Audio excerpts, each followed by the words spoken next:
Marc Le Breton, bonjour. Bonjour. Le Breton, peut-être des origines bretonnes? Sans doute, mais pas d'ancêtres que je connaissais, donc ça doit remonter à trop loin pour que je le sache vraiment. D'accord, donc on dit région parisienne. Voilà. Ok. Vous avez 60 ans? Je vais bientôt les avoir.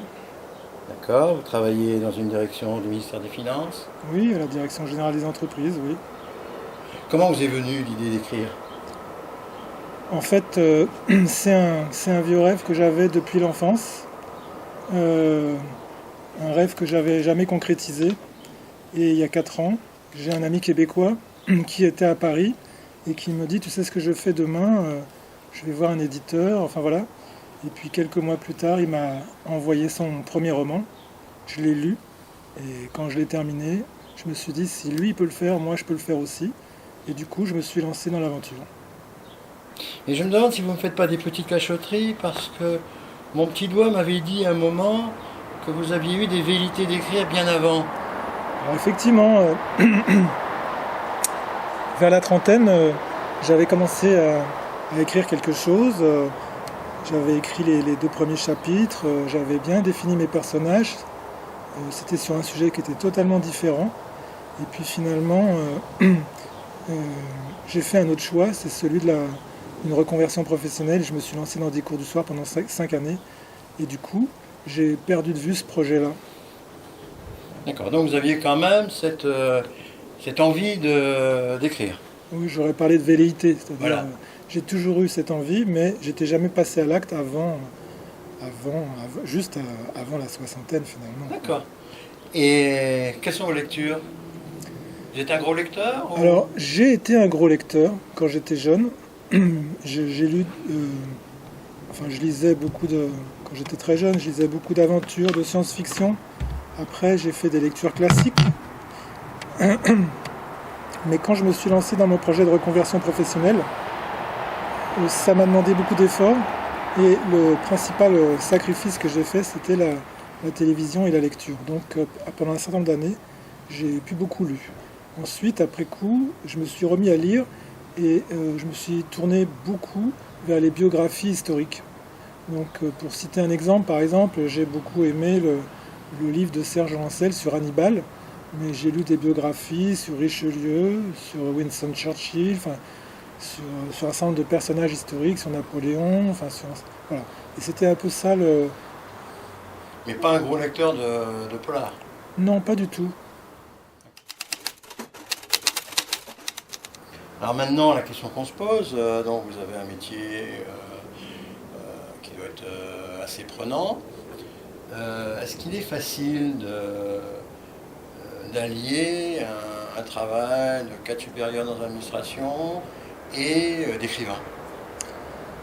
Alors, je voudrais juste te dire en préambule que je ne me considère pas vraiment comme un cadre supérieur dans ma direction.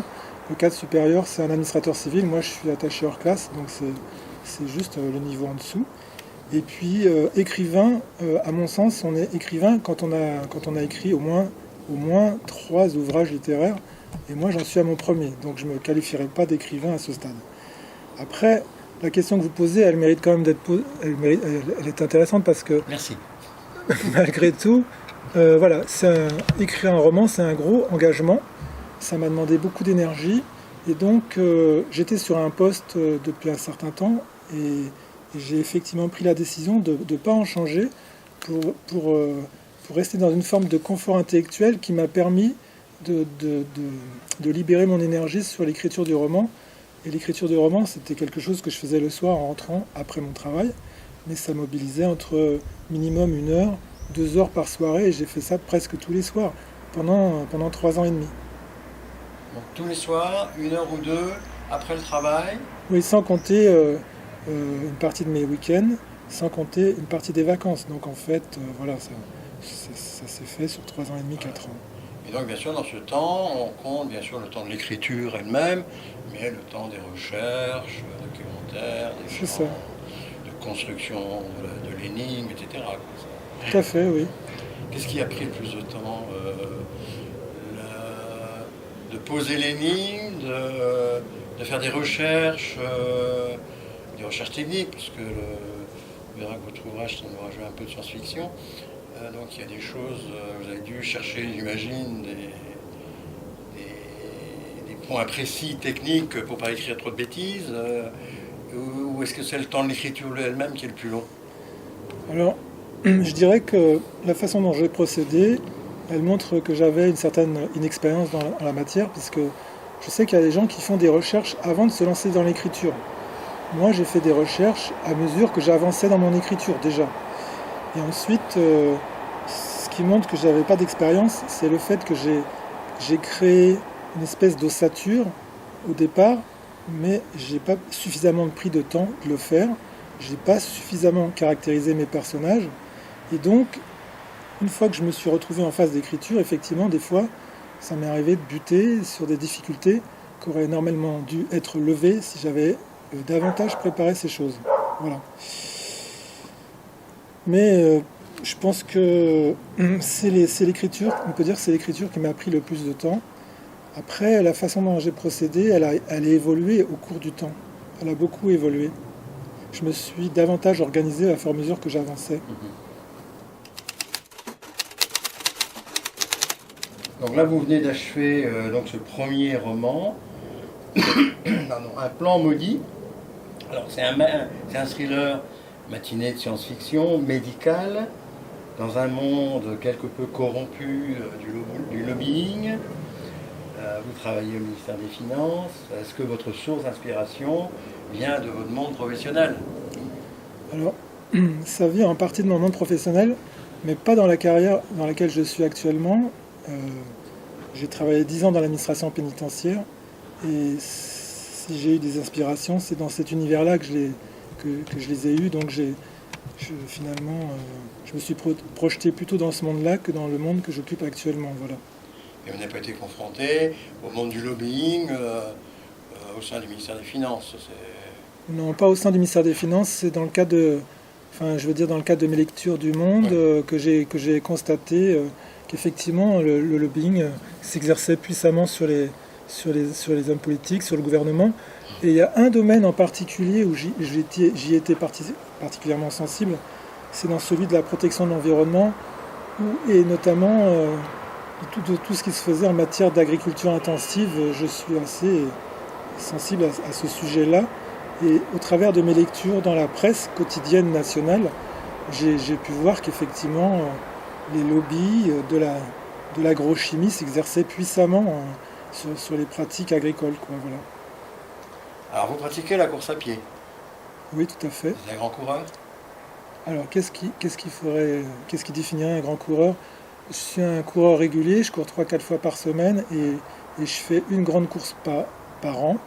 J'ai commencé par du marathon et maintenant je suis plutôt sur des trails entre 45 et 80 km.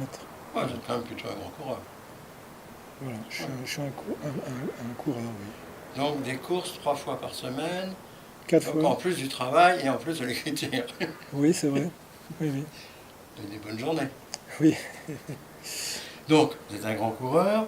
Est-ce que Paul Verneuil, qui lui aussi est un grand coureur, est-ce qu'on peut se reconnaître, vous retrouver dans Paul Verneuil?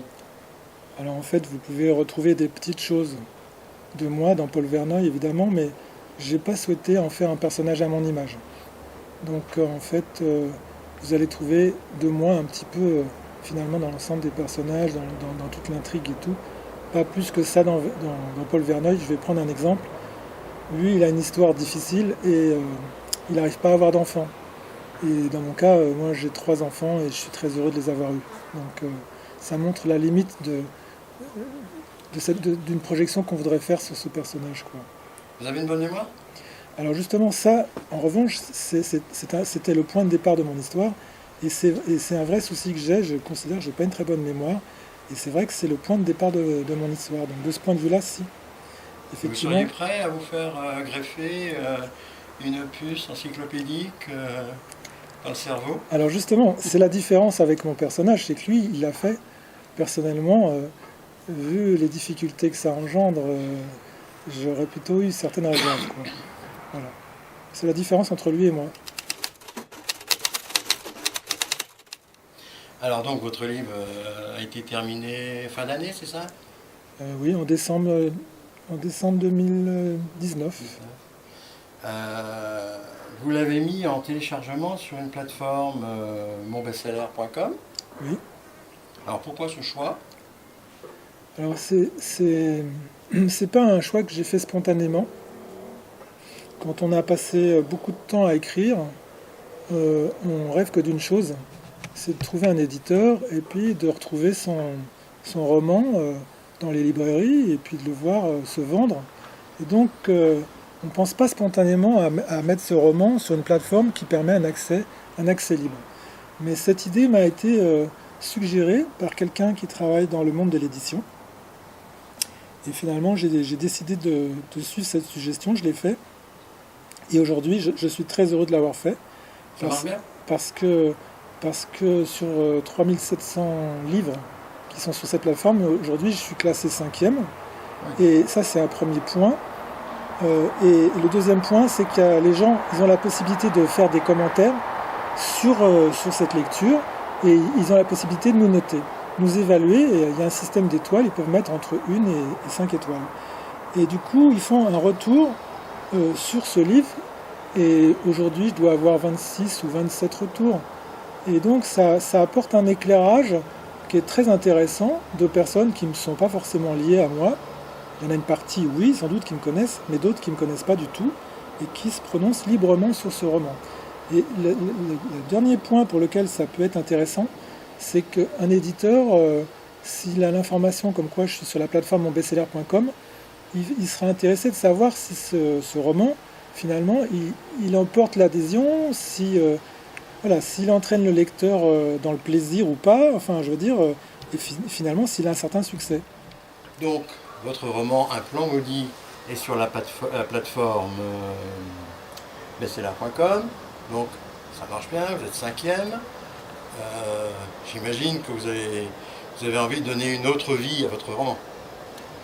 Alors effectivement, la question qui se pose aujourd'hui, une fois qu'on a avancé sur monbestseller.com, qu'est-ce qui se passe? Je veux dire, ce qu'on attend, c'est qu'il y ait un éditeur qui finisse par se signaler ou qui finisse par signaler son intérêt pour le roman. Mais en ce moment, avec la crise sanitaire, je pense que les éditeurs doivent être dans une position qui doit être difficile. Ils doivent avoir des problèmes de trésorerie. Et décider de sortir un livre, ça veut dire assumer des coûts financiers qui ne sont peut-être pas en mesure d'assumer en ce moment. Donc globalement, pour l'instant, il ne se passe rien et les éditeurs ne me font pas signe. Donc à partir de là, il faut effectivement essayer de bouger un petit peu. Et donc le prochain projet que j'ai pour Un plan maudit, c'est d'en faire un livre audio. Donc je suis sur le point de signer un contrat pour ça. Et ce serait lu par j'ai un cousin, Frédéric Knepp, qui fait ça depuis une dizaine d'années. Il enregistre des livres audio. C'est un comédien, il prête sa voix. Et donc je vais travailler avec lui par l'intermédiaire d'une productrice. Et normalement, si tout avance comme prévu, d'ici fin septembre, on devrait avoir un livre audio en ligne. D'accord. Et sinon, vous ne l'envoyez pas des maisons d'édition Alors, je l'ai déjà envoyé à un certain nombre de maisons d'édition. D'accord. Mais pour l'instant, j'ai eu 3 refus. Des refus souvent qui sont expliqués par le fait que ça ne s'inscrit pas bien dans la ligne éditoriale des éditeurs. Et sinon, est-ce que vous avez commencé à réfléchir à un prochain roman? Alors, sur le principe, oui, je me dis qu'il faudra en écrire un. Je devrais commencer à le faire le plus tôt possible, mais pour l'instant, honnêtement, je n'ai pas commencé du tout. Parce que je crois que j'ai besoin de savoir ce qui va se passer avec ce premier roman. Et que c'est ça qui va me motiver pour écrire le deuxième. Alors après, j'ai effectivement une alternative en tête. J'ai 2 solutions qui s'offrent à moi. Soit faire la suite de ce premier roman, parce que l'intrigue est construite de telle manière que ça permet d'en faire une suite. Soit j'écris quelque chose de totalement différent. Ce premier roman, c'est un thriller. Et le deuxième roman, ça pourrait être un roman de science-fiction, par exemple. j'ai pas encore pris ma décision, mais voilà, quand j'ai fait ce premier roman, j'ai aussi jonglé avec 2-3 scénarios possibles, et cette liberté-là, elle m'a aidé à faire, enfin, elle m'était nécessaire pour mon projet d'écriture. En tout cas, on constate que votre cadre de vie est paisible et se prête tout à fait à un travail d'écriture. Alors, j'ai pas écrit mon roman dans mon jardin, je l'ai écrit dans 2 pièces de ma maison qui sont toutes les 2 toutes petites. Et donc, mais c'est vrai que avoir une vie rangée, avec profiter de la verdure, pouvoir s'évader avec la course à pied, ça m'a quand même aidé à construire ce projet d'écriture, oui. D'accord. Eh bien écoutez, on souhaite bonne chance à Un plan maudit et à bientôt Margot Breton. Merci beaucoup.